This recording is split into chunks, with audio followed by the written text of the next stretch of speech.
은퇴한 지 3년째인 65세 박도연은 오늘도 평범한 하루를 보내고 있었다.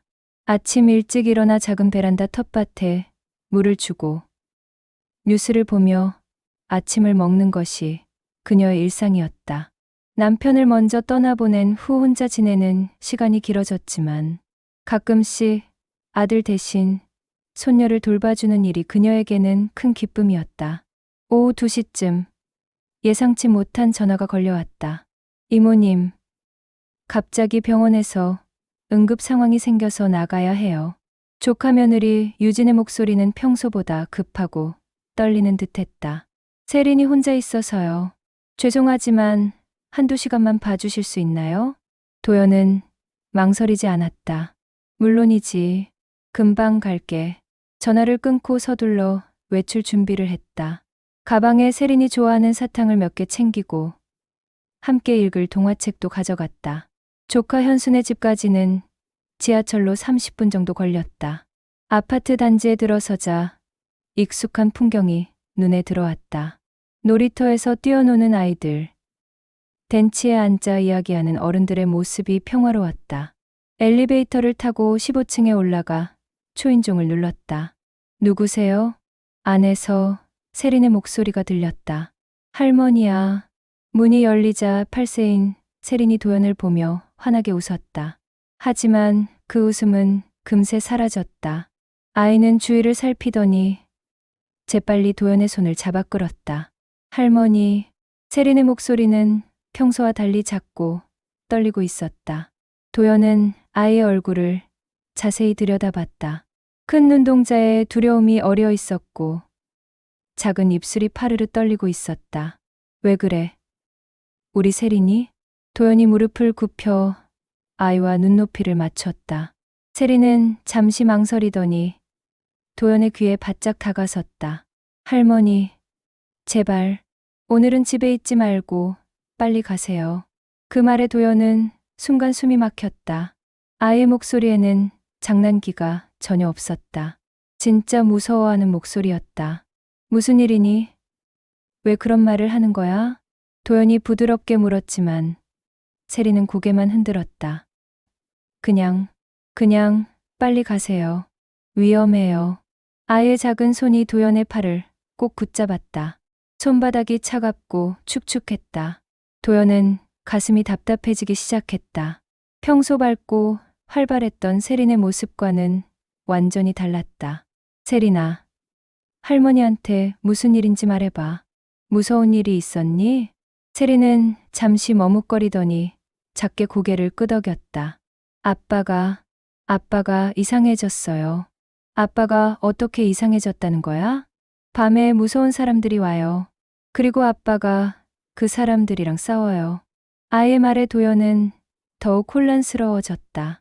현수는 대학에서 생명과학을 전공하고 지금은 바이오 회사에서 연구원으로 일하고 있었다. 성실하고 착한 아이로 알고 있었는데 무서운 사람들과 싸운다는 게 무슨 의미인지 이해가 되지 않았다. 그 무서운 사람들이 언제 와? 밤에요. 엄마도 무서워해요. 방에서 울어요. 세린의 눈에 눈물이 맺히기 시작했다. 도연은 아이를 품에 꼭 안아주었다. 괜찮아. 할머니가 여기 있잖아. 하지만 세린은 고개를 저었다. 안 돼요. 할머니까지 위험해져요. 빨리 가세요. 아이의 간절한 목소리에 도연은 말을 잃었다. 무언가 심각한 일이 일어나고 있다는 걸 직감적으로 알 수 있었다. 거실을 둘러보니 평소와는 다른 분위기가 느껴졌다. 커튼이 모두 닫혀 있어 어둡고 공기가 무겁게 가라앉아 있었다. 테이블 위에는 먹다만 과자와 우유컵이 그대로 놓여 있었다. 엄마 아빠는 어디 있니? 엄마는 부엌에 있어요. 아빠는 방에서 컴퓨터 하고 있어요. 세린이 방을 가리켰다. 그쪽에서 키보드 소리가 들렸다. 도연은 세린의 손을 잡고 부엌으로 향했다. 유진이 서둘러 무언가를 정리하고 있었다. 그녀의 얼굴은 창백했고 눈 주위가 부어 있었다. 이모님, 오셨네요. 유진이 어색한 웃음을 지었다. 응급 상황이라고 하던데 괜찮니? 아, 네. 그게 병원 상황이 좀 복잡해져서요. 유진의 대답은 어딘가 어색했다. 도연은 세린이 자신의 손을 더욱 꼭 잡고 있다는 걸 느꼈다. 아이가 무언가를 말하고 싶어 하는 듯 했지만 엄마가 있어서 말을 못하는 것 같았다. 그럼 언제까지 봐드리면 될까? 한 시간 정도면 될 것 같아요. 유진의 목소리가 떨렸다. 그 순간 방에서 현수가 나왔다. 이모, 오셨네요. 현수의 인사는 평소보다 무뚝뚝했다. 얼굴에는 피로가 짙게 묻어 있었고 눈 밑에 큰 다크서클이 있었다. 요즘 일이 많이 힘드니? 도연이 물었지만 현수는 대답 대신 고개만 끄덕였다. 그리고 다시 방으로 들어가 버렸다. 유진이 급히 뒤따라가며 문을 닫았다. 방 안에서 작은 목소리로 대화하는 소리가 들렸다. 세리는 그 소리를 들으며 더욱 불안해했다. 도연의 옷자락을 꼭 붙잡고 놓지 않았다. 할머니, 정말 빨리 가세요. 아이의 속삭임이 또다시 들렸다. 이번에는 더욱 간절했다. 도연은 뭔가 결정적인 일이 벌어지기 전에 상황을 파악해야 한다고 생각했다. 하지만 동시에 세린의 말을 무시할 수도 없었다. 아이의 직감은 때로 어른보다 정확할 수 있다는 걸 알고 있었다. 오후에 따스한 햇살이 커튼 사이로 새어 들어왔지만 집 안의 분위기는 점점 더 무거워지고 있었다. 도연은 세린을 안아주며 어떤 선택을 해야 할지 고민에 빠졌다. 세린의 속삭임이 귓가에 맴돌던 도연은 일단 아이를 안심시키기로 했다. 우리 세린이, 할머니가 조금만 있다가 갈게. 걱정하지 마. 하지만 세린의 표정은 여전히 어두웠다. 아이는 도연의 손을 놓지 않은 채 거실 소파로 이끌었다. 할머니, 여기 앉아요. 그리고 문 쪽을 등지지 마세요. 8살 아이의 입에서 나올 법하지 않은 말이었다. 도연은 가슴이 철렁 내려앉았다. 아이가 얼마나 무서워했으면 이런 말까지 하게 되었을까. 거실에 앉아 주위를 둘러보니 평소와는 확실히 다른 분위기였다. 벽에 걸린 가족 사진들이 먼지를 뒤집어 쓰고 있었고 평소 깔끔했던 유진의 성격과는 달리 곳곳에 정리되지 않은 물건들이 눈에 띄었다. 특히 현수의 연구 자료들이 담긴 상자들이 거실 한쪽에 무질서하게 쌓여 있었다. 부엌에서 유진이 무언가를 준비하는 소리가 들렸다. 그런데 그 소리가 평소의 요리 소리와는 달랐다. 무언가를 급히 정리하거나 감추는 듯한 소리였다. 서랍을 여닫는 소리, 종이를 구기는 소리, 그리고 작은 한숨 소리가 섞여 있었다. 세린아, 엄마가 뭘 하고 계신 것 같니? 도연이 조심스럽게 물었다. 중요한 걸 숨기고 있어요. 요즘 맨날 그래요. 세린의 대답이 너무나 단호했다. 중요한 게 뭔지 아니? 세린은 잠시 망설이더니 고개를 저었다. 모르겠어요. 하지만 아빠 일이랑 관련된 것 같아요. 그때 현수의 방에서 전화 받는 소리가 들렸다. 목소리는 작았지만 톤이 날카로웠다. 아니, 그렇게 말했잖아. 시간이 더 필요하다고. 무슨 소리야. 이미 충분히 기다렸어. 전화 너머 상대방의 목소리가 크게 들렸다. 도연과 세린 모두 그 방향을 바라봤다. 현수의 목소리가 다시 들렸다. 알겠어. 하지만 무리하면 안 돼. 이건 시간이 걸리는 일이야. 시간, 우리한테 시간이 있다고 생각해? 상대방의 목소리에는 위협적인 기운이 섞여 있었다. 세린이 도연의 팔을 꼭 붙잡았다. 저 사람들이에요. 밤에 오는 무서운 사람들. 아이의 목소리가 더욱 작아졌다. 도연은 현수가 어떤 문제에 휘말려 있다는 걸 점차 깨달았다. 전화 통화는 계속되었다. 좋아. 하지만 조건이 있어. 무슨 조건?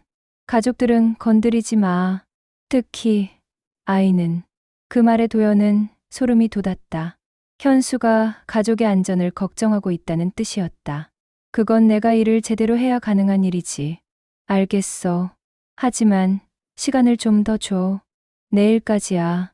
더는 못 기다려. 전화가 끊어지는 소리가 들렸다. 그리고 현수가 무언가를 던지는 소리와 함께 작은 신음소리가 들렸다. 세린이 도연을 올려다봤다. 할머니, 이제 믿어주세요. 아이의 눈에는 어른스러운 슬픔이 어려 있었다. 8살 아이가 가져서는 안 될 무게였다. 부엌에서 유진이 나왔다. 그녀의 얼굴은 더욱 창백해져 있었고 손이 미세하게 떨리고 있었다. 이모님, 차 한 잔 드실래요? 유진의 목소리는 평정을 유지하려 애쓰고 있었지만 어딘가 어색했다. 고마워. 그런데 유진아, 너 괜찮니? 얼굴이 안 좋아 보여. 도연의 물음에 유진은 잠시 멈칫했다. 아, 네. 요즘 일이 좀 힘들어서요. 병원 일 말이니? 네. 그것도 그렇고. 유진이 말끝을 흐렸다. 그리고 세린을 바라보더니 억지로 웃음을 지었다. 세린이 너무 예민해져서 걱정이에요. 요즘 밤에 잘 못 자고. 하지만 세린은 엄마의 말에 고개를 저었다. 엄마가 밤에 우는 소리를 들었어요. 유진의 얼굴이 순간 굳어졌다. 세린아, 그런 말 하는 게 아니야. 하지만 정말이에요. 엄마가 방에서 울면서 누군가랑 통화했어요. 아이의 말에 유진은 당황한 기색을 숨기지 못했다. 도연은 상황이 심각하다는 걸 확신했다. 유진아, 혹시 무슨 문제라도 있니? 이모가 도울 수 있는 일이라면. 유진은 잠시 망설이더니 고개를 저었다.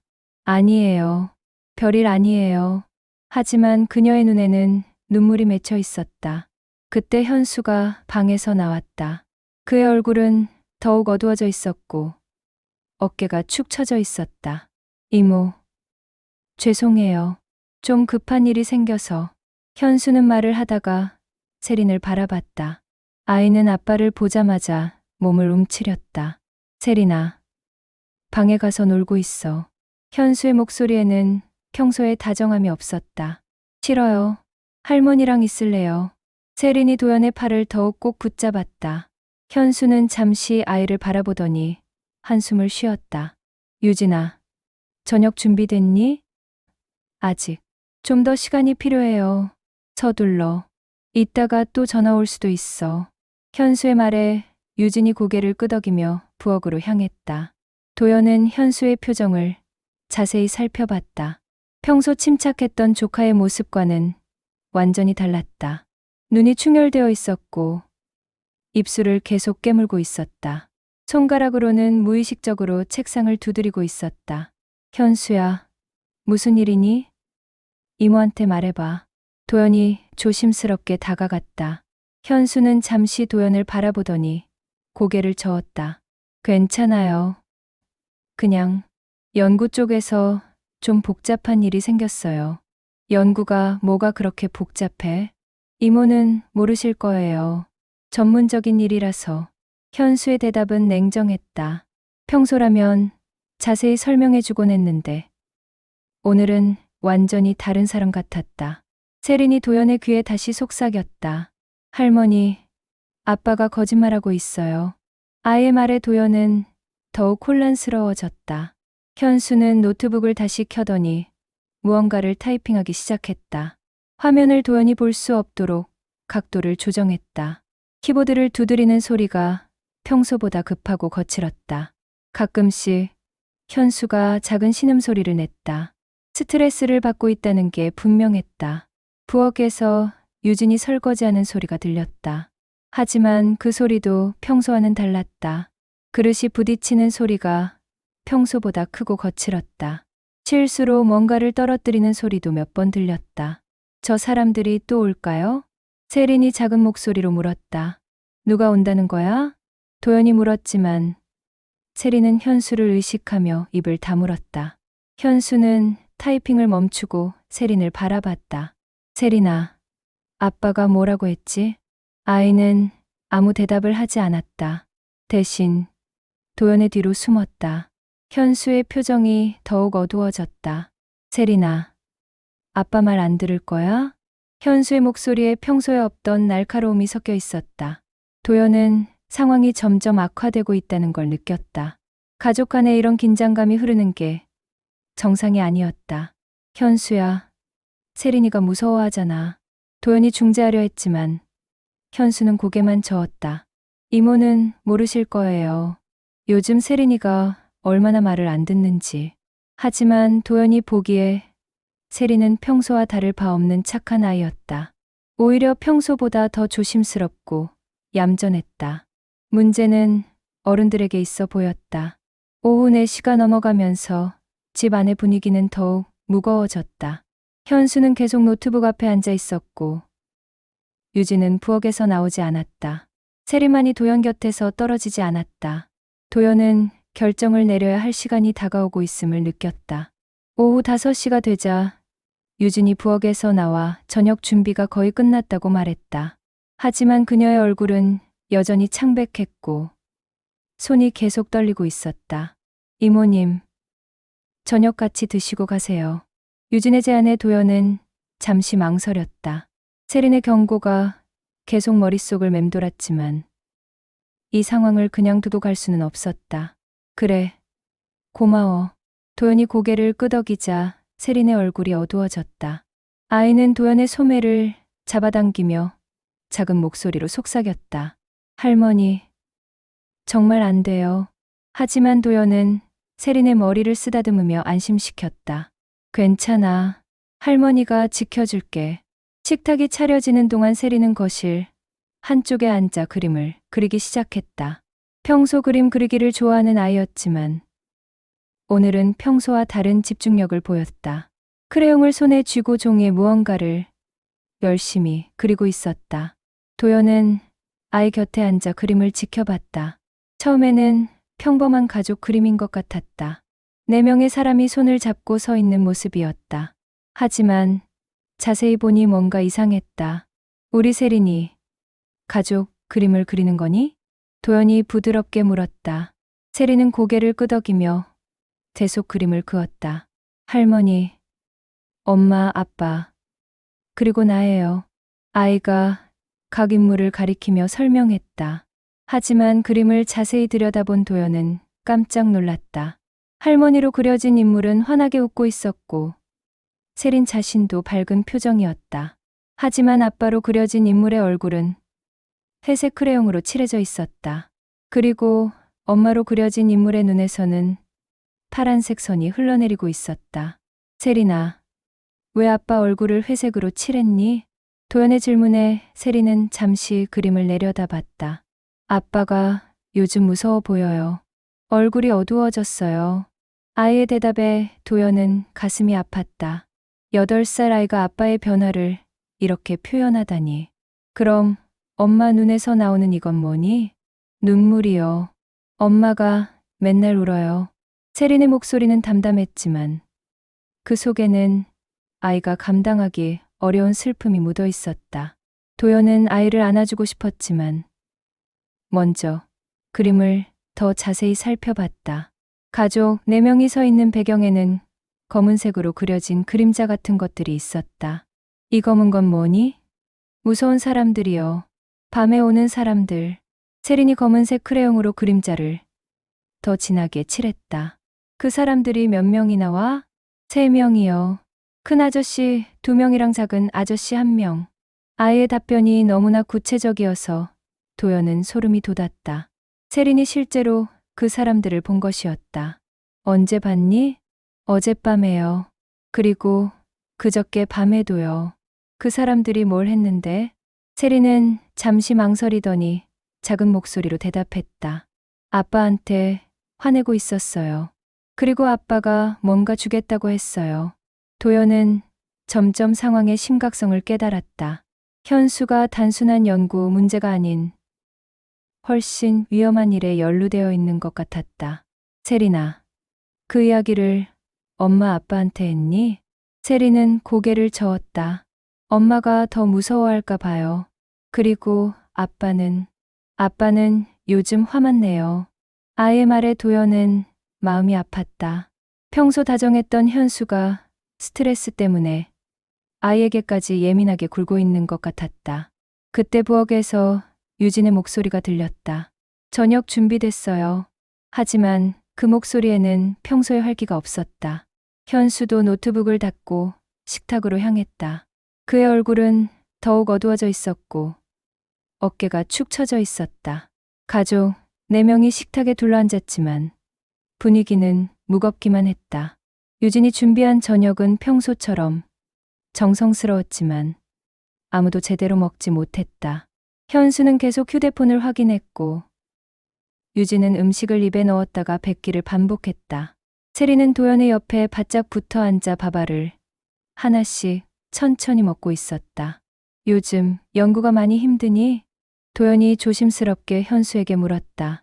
현수는 잠시 젓가락을 멈추고 도연을 바라봤다. 네, 좀 복잡한 상황이에요. 회사에서 무슨 일이 있었니? 그게 말하기 좀.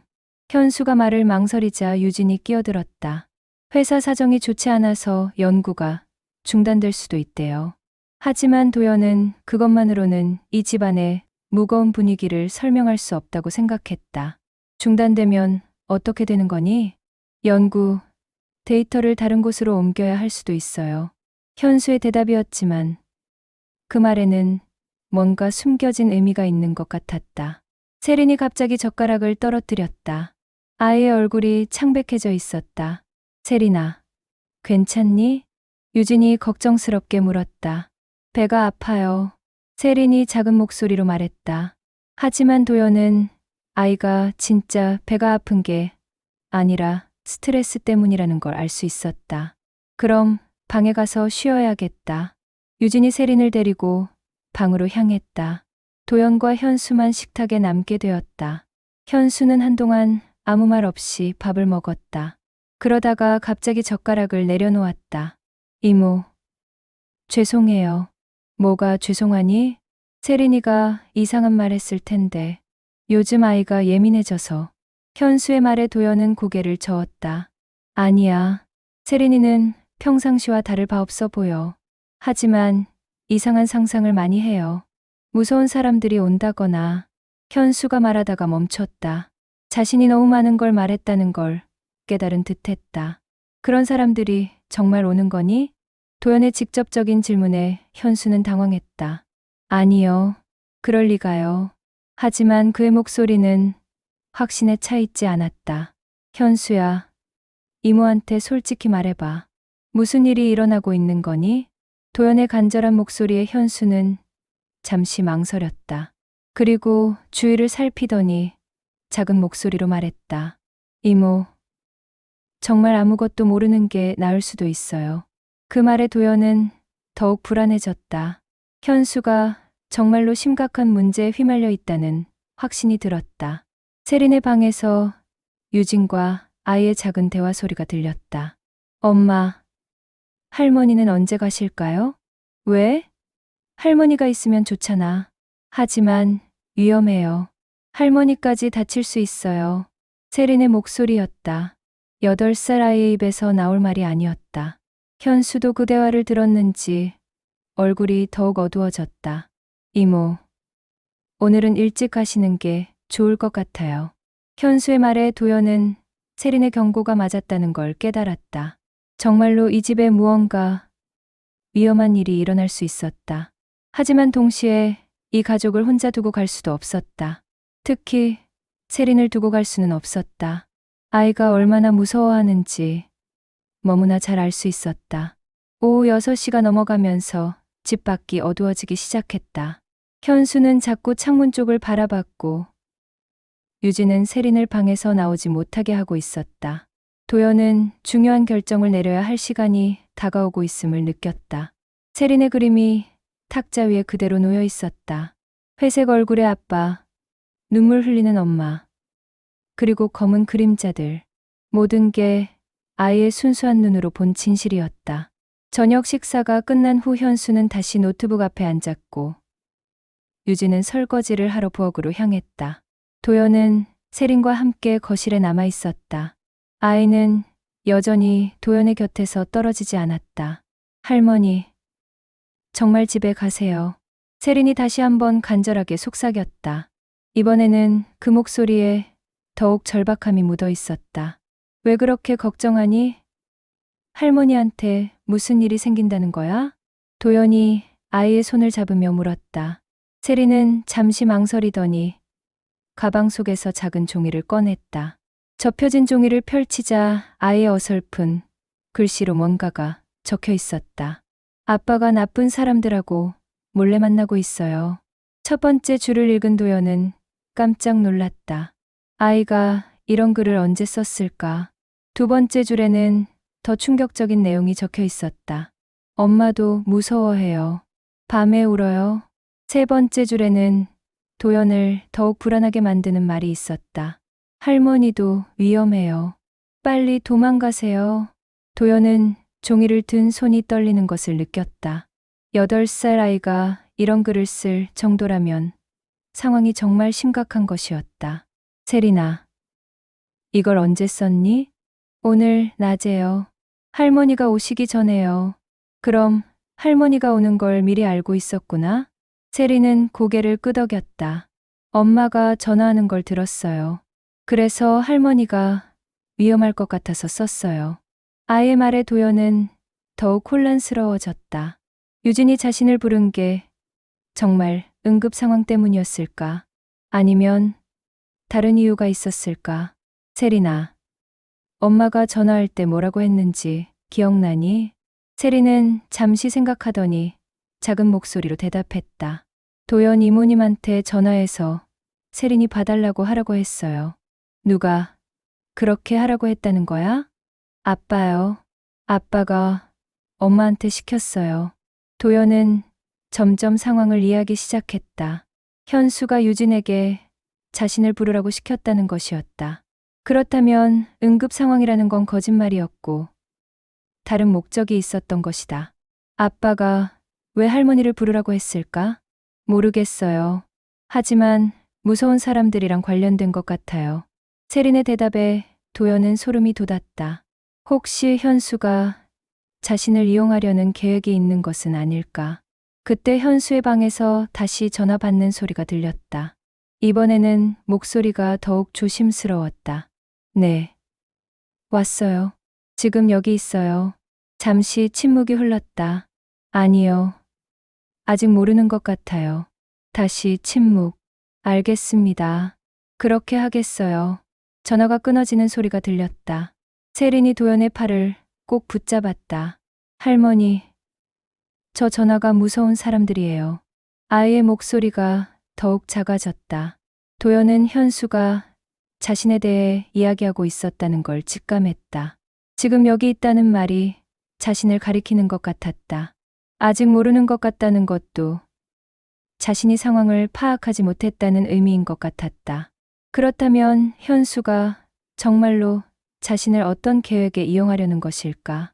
부엌에서 유진이 설거지를 마치고 나왔다. 그녀의 얼굴은 더욱 창백해져 있었고 눈이 빨갛게 부어 있었다. 분명히 울었던 것 같았다. 이모님, 차 한 잔 더 드실래요? 유진의 목소리는 떨리고 있었다. 아니, 괜찮아. 그런데 유진아, 너 괜찮니? 많이 힘들어 보여. 도연의 말에 유진은 잠시 망설이더니 세린을 바라봤다. 세린아, 방에 가서 숙제하고 있어. 싫어요. 할머니랑 있을래요. 세린이 도연의 팔을 더욱 꼭 붙잡았다. 유진은 한숨을 쉬며 도연 곁에 앉았다. 그리고 작은 목소리로 말하기 시작했다. 이모님, 사실은. 하지만 말을 시작하려던 순간 현수가 방에서 나왔다. 유진은 즉시 입을 다물었다.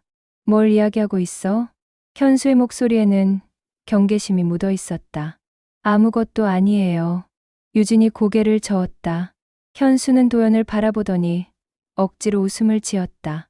이모, 오늘 정말 고마웠어요. 이제 좀 늦었으니까. 현수가 도연을 돌려보내려는 의도가 분명했다. 하지만 도연은 이 상황에서 그냥 갈 수 없었다. 현수야, 이모가 도울 수 있는 일이 있으면 언제든 말해. 괜찮아요. 별일 아니에요. 현수의 대답은 너무 빨랐다. 마치 미리 준비해둔 대답 같았다. 그때 세린이 갑자기 일어나더니 자신의 방으로 뛰어갔다. 잠시 후 다른 종이를 들고 돌아왔다. 이번에는 더 큰 종이었다. 아이는 도연에게 그 종이를 건네주었다. 종이에는 이번에도 아이의 글씨로 뭔가가 적혀 있었다. 어젯밤에 들은 이야기. 아빠가 할머니 돈을 가져가야 한다고 했어요. 무서운 사람들이 돈을 달라고 했어요. 아빠가 할머니한테 거짓말할 거라고 했어요. 도연은 종이를 읽으며 온몸에 소름이 돋았다. 현수가 자신의 돈을 노리고 있다는 것이었다. 그래서 유진에게 자신을 부르라고 시켰던 것이다. 세린이 왜 그렇게 자신에게 빨리 가라고 했는지 이제야 이해가 되었다. 아이가 어른들의 대화를 엿들었고 할머니가 위험에 처할 수 있다는 걸 알았던 것이다. 현수와 유진은 세린이 도연에게 종이를 건넨 걸 보지 못했다. 아이가 워낙 조심스럽게 행동했기 때문이었다. 도연은 종이를 가방 속에 넣으며 세린을 바라봤다. 아이의 눈에는 걱정과 두려움이 가득했다. 8살밖에 안 된 아이가 이런 상황을 감당해야 한다는 게 너무 안타까웠다. 세린아, 이제 정말 방에 가서 놀고 있어. 현수가 다시 아이에게 말했다. 이번에는 목소리에 강압적인 톤이 섞여 있었다. 세린은 무서워하며 도연을 바라봤다. 할머니, 같이 가요. 아이가 도연의 손을 잡아 끌었다. 도연은 세린과 함께 아이 방으로 향했다. 방에 들어가자 세린이 문을 닫았다. 그리고 도연의 귀에 바짝 다가와 속삭였다. 할머니, 진짜 위험해요. 빨리 도망가세요. 왜? 아빠가 할머니한테 뭘 하려는 거니? 돈을 달라고 할 거예요. 그리고 안 주면. 세린이 말을 마치지 못했다.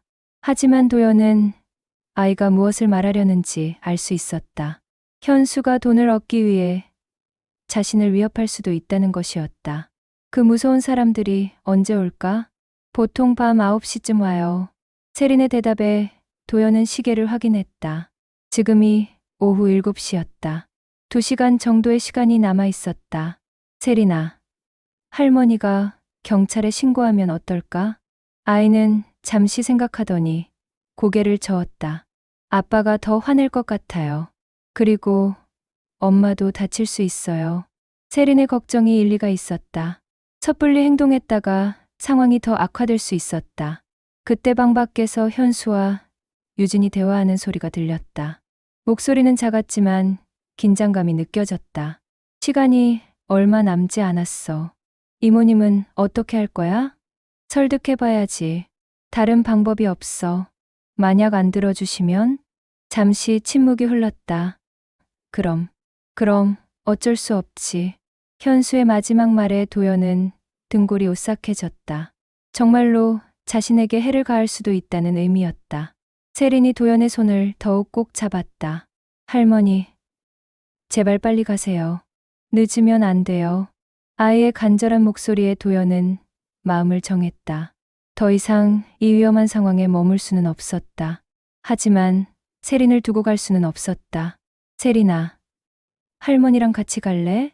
아이는 잠시 망설이더니 고개를 저었다. 안 돼요.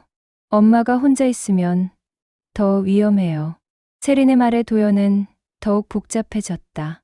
어떤 선택을 해야 할지 알 수 없었다. 시간은 계속 흘러가고 있었고 위험한 순간이 가까우고 있었다.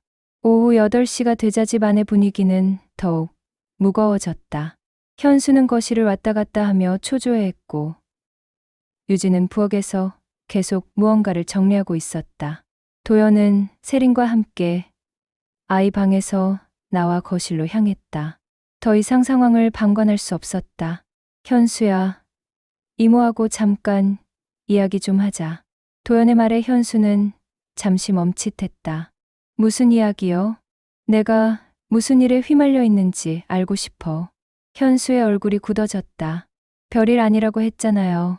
세린이가 준 편지를 봤어. 도연이 가방에서 종이를 꺼내자 현수의 얼굴이 창백해졌다. 세린은 도연의 뒤로 숨으며 아빠를 바라봤다. 뭘 봤다는 거예요? 현수의 목소리가 떨렸다. 아이가 어른들 대화를 들었대. 이모, 돈을 가져가야 한다고 했다며?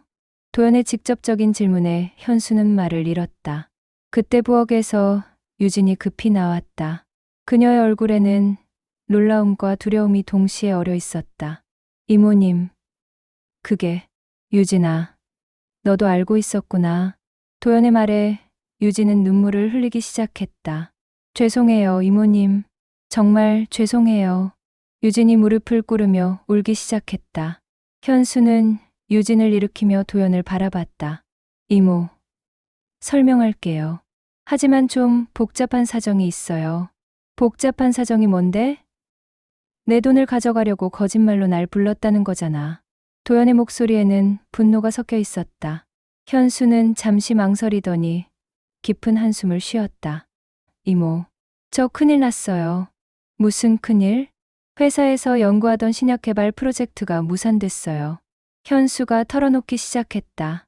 그런데 연구 과정에서 외부 투자자들이 개입했고, 그들이 연구 데이터를 요구했어요. 그래서 처음에는 정당한 투자라고 생각했는데, 나중에 보니 불법적인 거래였어요. 현수의 목소리가 점점 작아졌다. 그들이 연구 데이터를 가지고 중국으로 빼돌리려 했어요. 도연은 상황이 생각보다 훨씬 심각하다는 걸 깨달았다. 그럼 거부하면 되잖아. 거부했어요. 하지만 그들이 협박을 시작했어요. 현수의 얼굴이 더욱 어두워졌다. 가족들을 위협했어요. 특히 세린이를. 그 말에 도연은 온몸에 소름이 돋았다.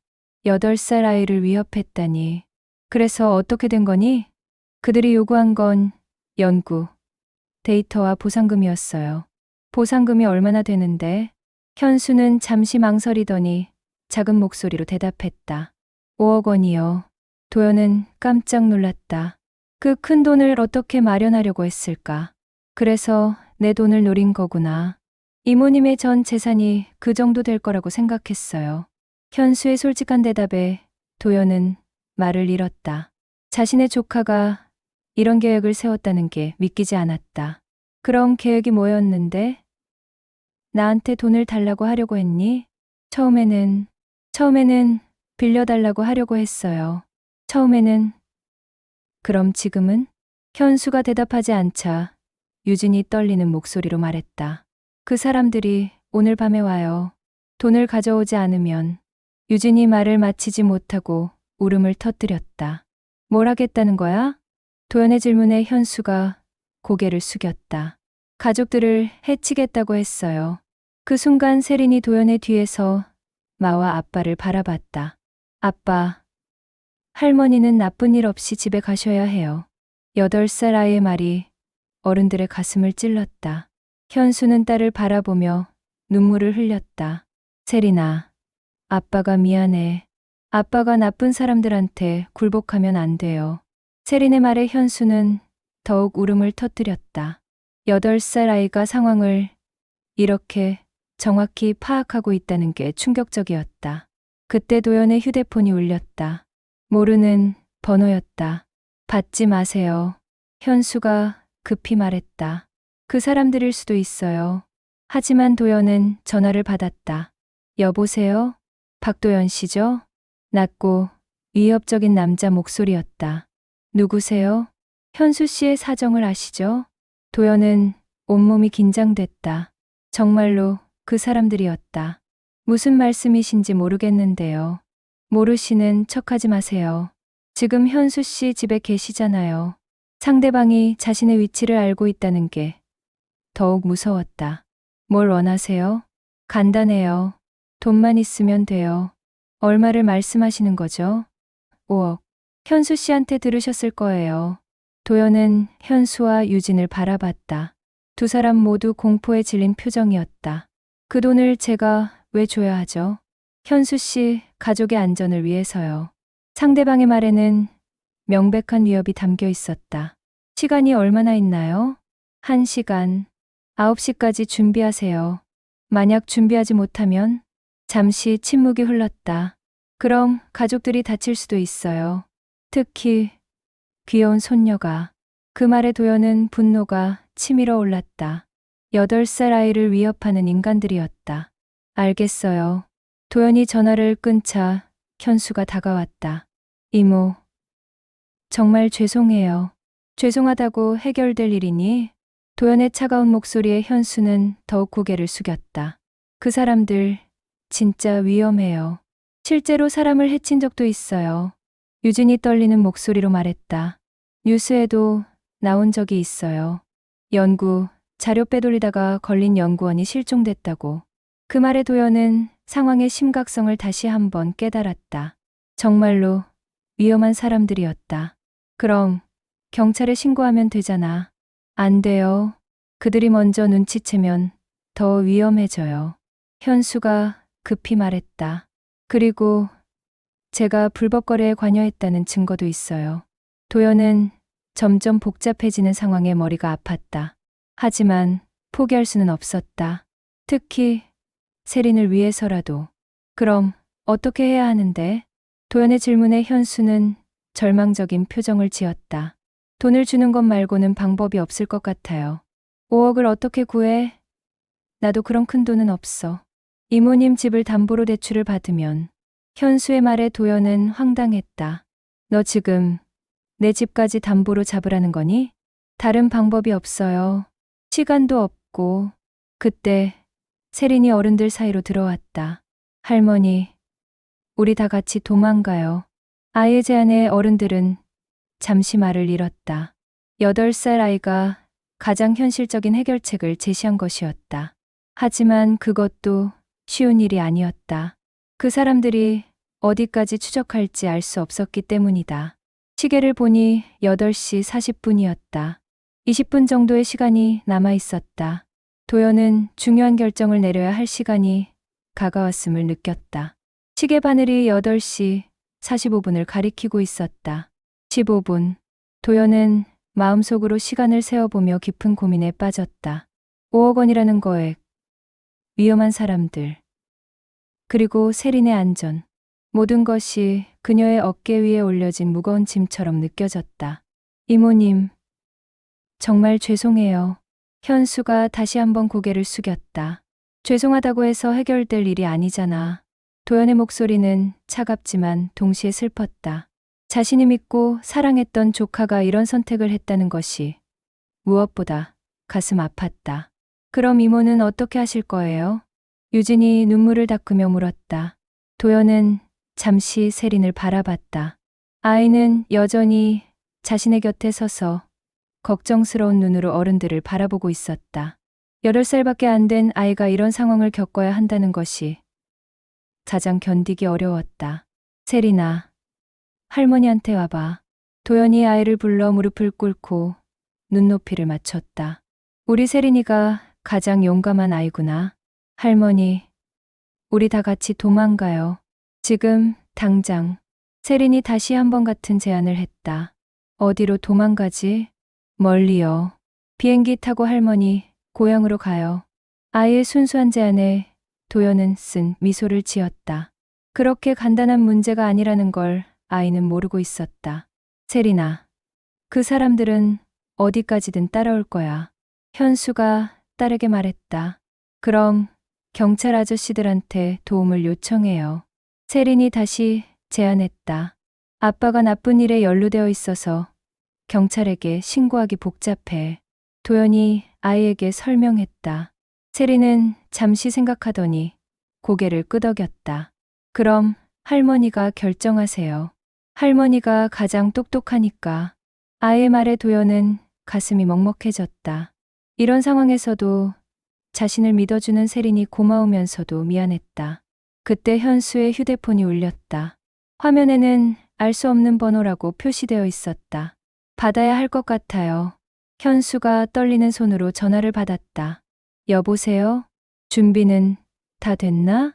스피커폰으로 들리는 목소리에 모든 사람이 긴장했다. 아직 조금 더 시간이 필요해요. 시간? 약속한 시간이 10분밖에 안 남았는데. 상대방의 목소리가 점점 날카로워졌다. 돈을 구하는 게 쉬운 일이 아니잖아요. 그건 당신 문제야. 우리는 약속한 시간만 지키면 돼.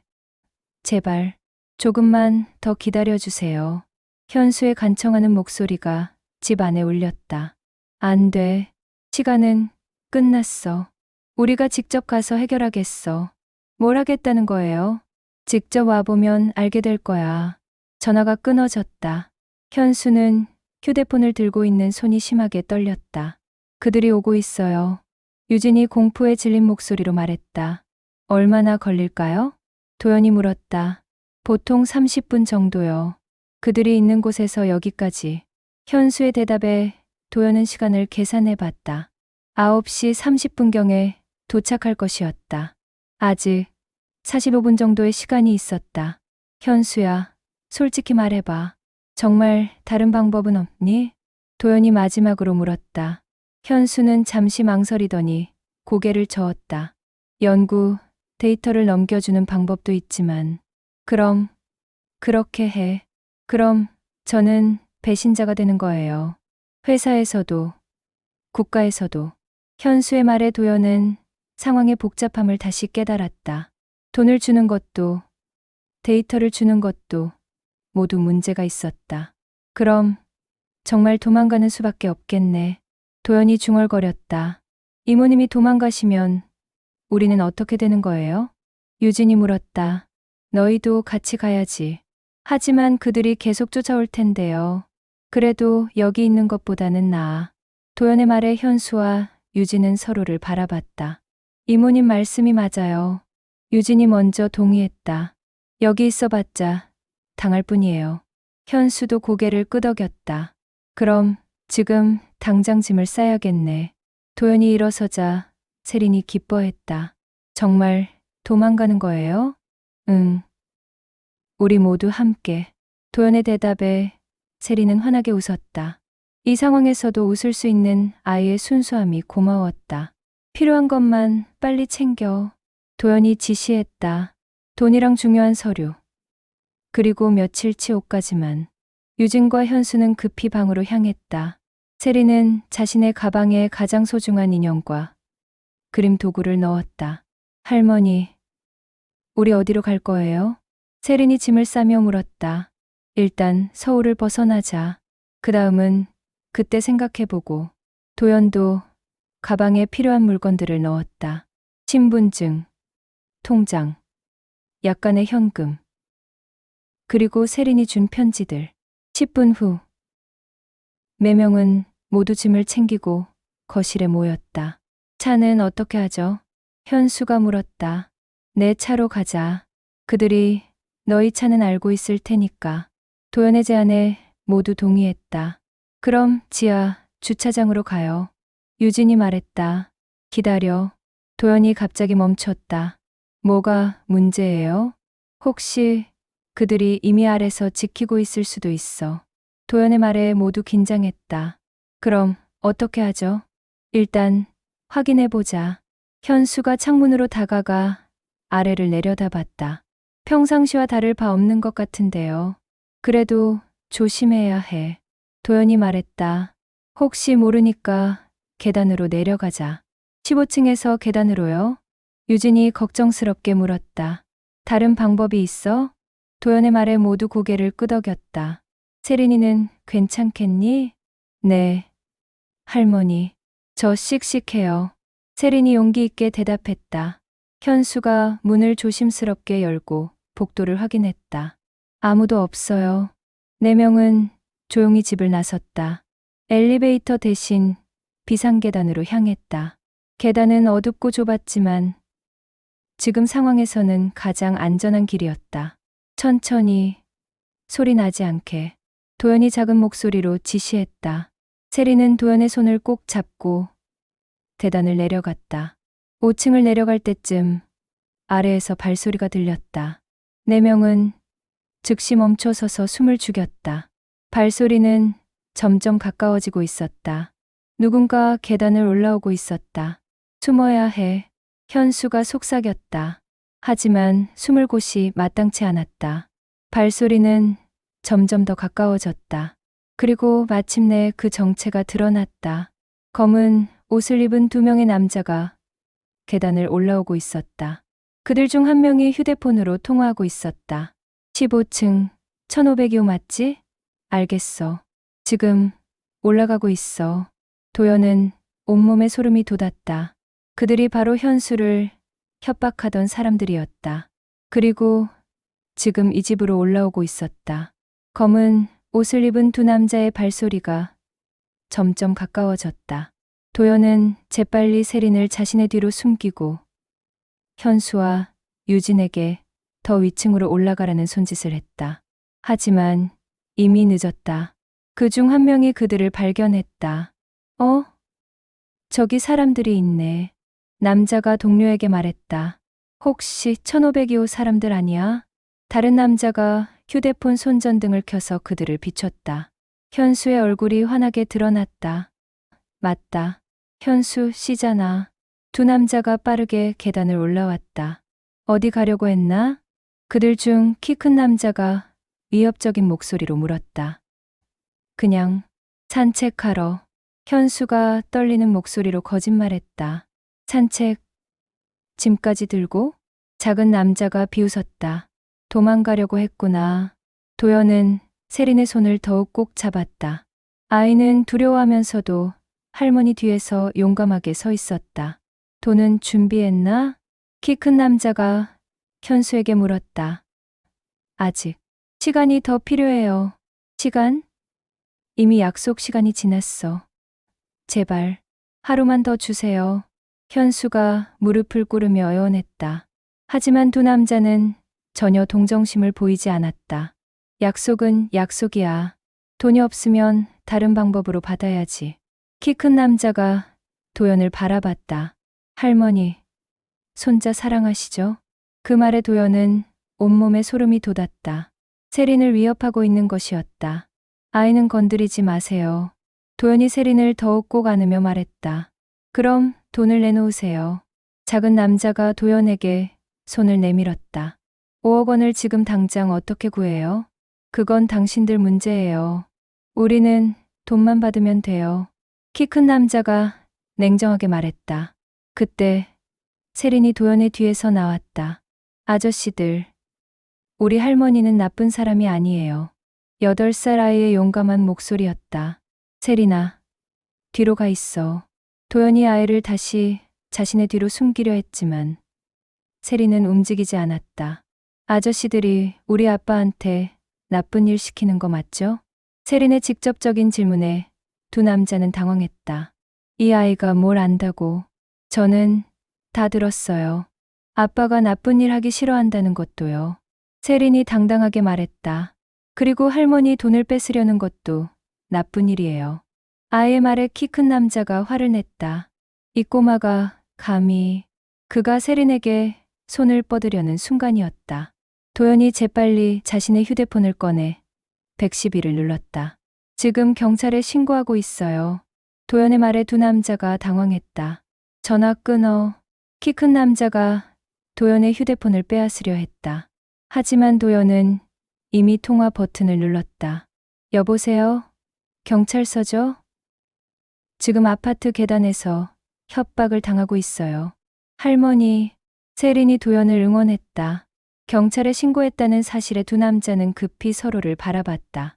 주소는 강남구 테헤랄로 123번 길 현대아파트 15층이에요. 도연이 정확한 주소를 말했다. 빨리 와주세요. 아이도 위험해요. 전화 끊으라고. 작은 남자가 소리쳤지만 도연은 전화를 끊지 않았다. 지금 두 명의 남자가 8살 아이와 가족을 위협하고 있어요. 알겠습니다. 즉시 출동하겠습니다. 경찰의 대답을 들은 두 남자는 더 이상 머뭇거릴 수 없었다. 이런, 망했네. 키 큰 남자가 혀를 찼다. 일단 여기서 철수하자. 작은 남자가 동료에게 말했다. 하지만 가기 전에 현수에게 마지막 경고를 했다. 현수 씨, 이번엔 경찰 때문에 넘어가지만 다음에는 안 그럴 거예요. 연구, 데이터든 돈이든 둘 중 하나는 가져와야 해요. 키 큰 남자가 위협했다. 시간은 일주일. 그때까지 준비 안 하면. 그들은 말을 마치지 않고 급히 계단을 내려갔다. 몇 분 후 경찰 사이렌 소리가 들렸다. 도연은 안도의 한숨을 쉬었다. 괜찮아. 이제 안전해. 도연이 세린을 꼭 안아주었다. 할머니가 정말 용감해요. 세린이 도연을 바라보며 말했다. 현수와 유진도 겨우 긴장을 풀었다. 이모님, 정말 감사해요. 현수가 고개를 숙였다. 고마워할 일이 아니야. 이제 경찰한테 모든 걸 말해야 해. 도연의 말에 현수는 고개를 끄덕였다. 네, 그래야겠어요. 경찰이 도착했고 4명은 모두 경찰서로 향했다. 경찰서에서 현수는 모든 사실을 털어놓았다. 불법 연구 자료 거래 제안을 받았던 것, 거부했지만 협박을 받은 것, 그리고 가족들이 위협받은 것까지. 최근 이런 사건들이 늘고 있어요. 담당 형사가 말했다. 연구 자료 불법 유출 관련해서 수사하고 있던 사건과 연결될 가능성이 높습니다. 그럼 현수는 어떻게 되는 거예요? 도연이 물었다. 피해자이자 증인으로 분류될 것 같습니다. 협박을 받았지만 실제로 자료를 넘기지는 않았으니까요. 형사의 설명에 현수는 안도했다. 하지만 당분간은 보호가 필요할 것 같습니다. 보호라니요? 그 조직이 다시 접근할 가능성이 있어서요. 형사의 말에 유진이 걱정스러워했다. 어떻게 보호받을 수 있나요? 일단 거주지를 옮기시는 게 좋겠어요. 임시로라도. 도연이 나섰다. 우리 집에 와서 지내. 이모님. 현수가 망설였다. 그 사람들이 이모님 집까지 알아낼 수도 있어요. 그래도 혼자 있는 것보다는 나아. 도연의 제안에 세린이 기뻐했다. 정말요? 할머니 집에서 살아요? 응. 당분간.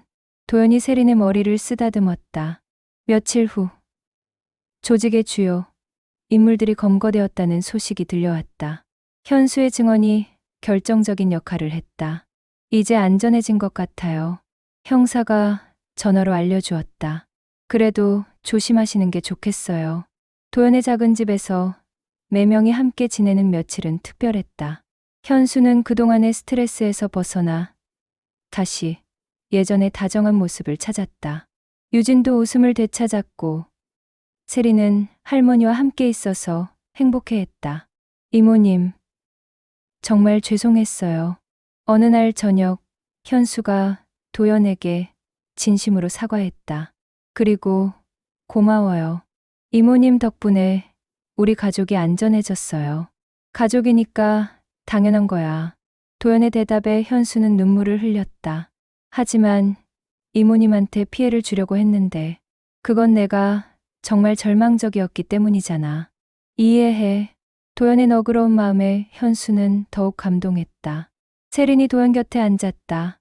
할머니, 앞으로도 계속 함께 살아요. 그러고 싶지만 너희도 너희 집이 있잖아.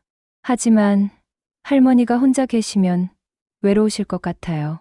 세린의 말에 도연은 가슴이 따뜻해졌다. 우리 세린이가 할머니 걱정을 해주는구나. 할머니가 우리를 구해주셨으니까요. 세린이 도연을 꼭 안았다. 할머니는 우리 가족이에요. 진짜 가족. 아이의 말에 도연은 눈물이 났다. 혈연이 전부가 아니라는 걸 깨달았다. 진짜 가족은 서로를 지켜주고 사랑하는 마음이 만드는 것이었다. 며칠 후 현순의 가족은 새로운 집으로 이사했다. 이전 집 근처에서 벗어나 안전한 곳으로 옮겼다. 하지만 매주 주말에는 도연의 집을 찾아왔다. 세리는 할머니와 함께하는 시간을 가장 소중하게 여겼다. 할머니, 저희 가족을 구해주셔서 감사해요. 어느 일요일 오후 세린이 도연의 손을 잡으며 말했다. 할머니 덕분에 우리가 진짜 가족이 됐어요. 도연은 세린의 작은 손을 느끼며 행복했다. 위기의 순간에서 서로를 지켜준 경험이 그들을 더욱 단단한 가족으로 만들어 주었다. 혈연도 직함도 아닌 진짜 사랑으로 맺어진 가족이었다.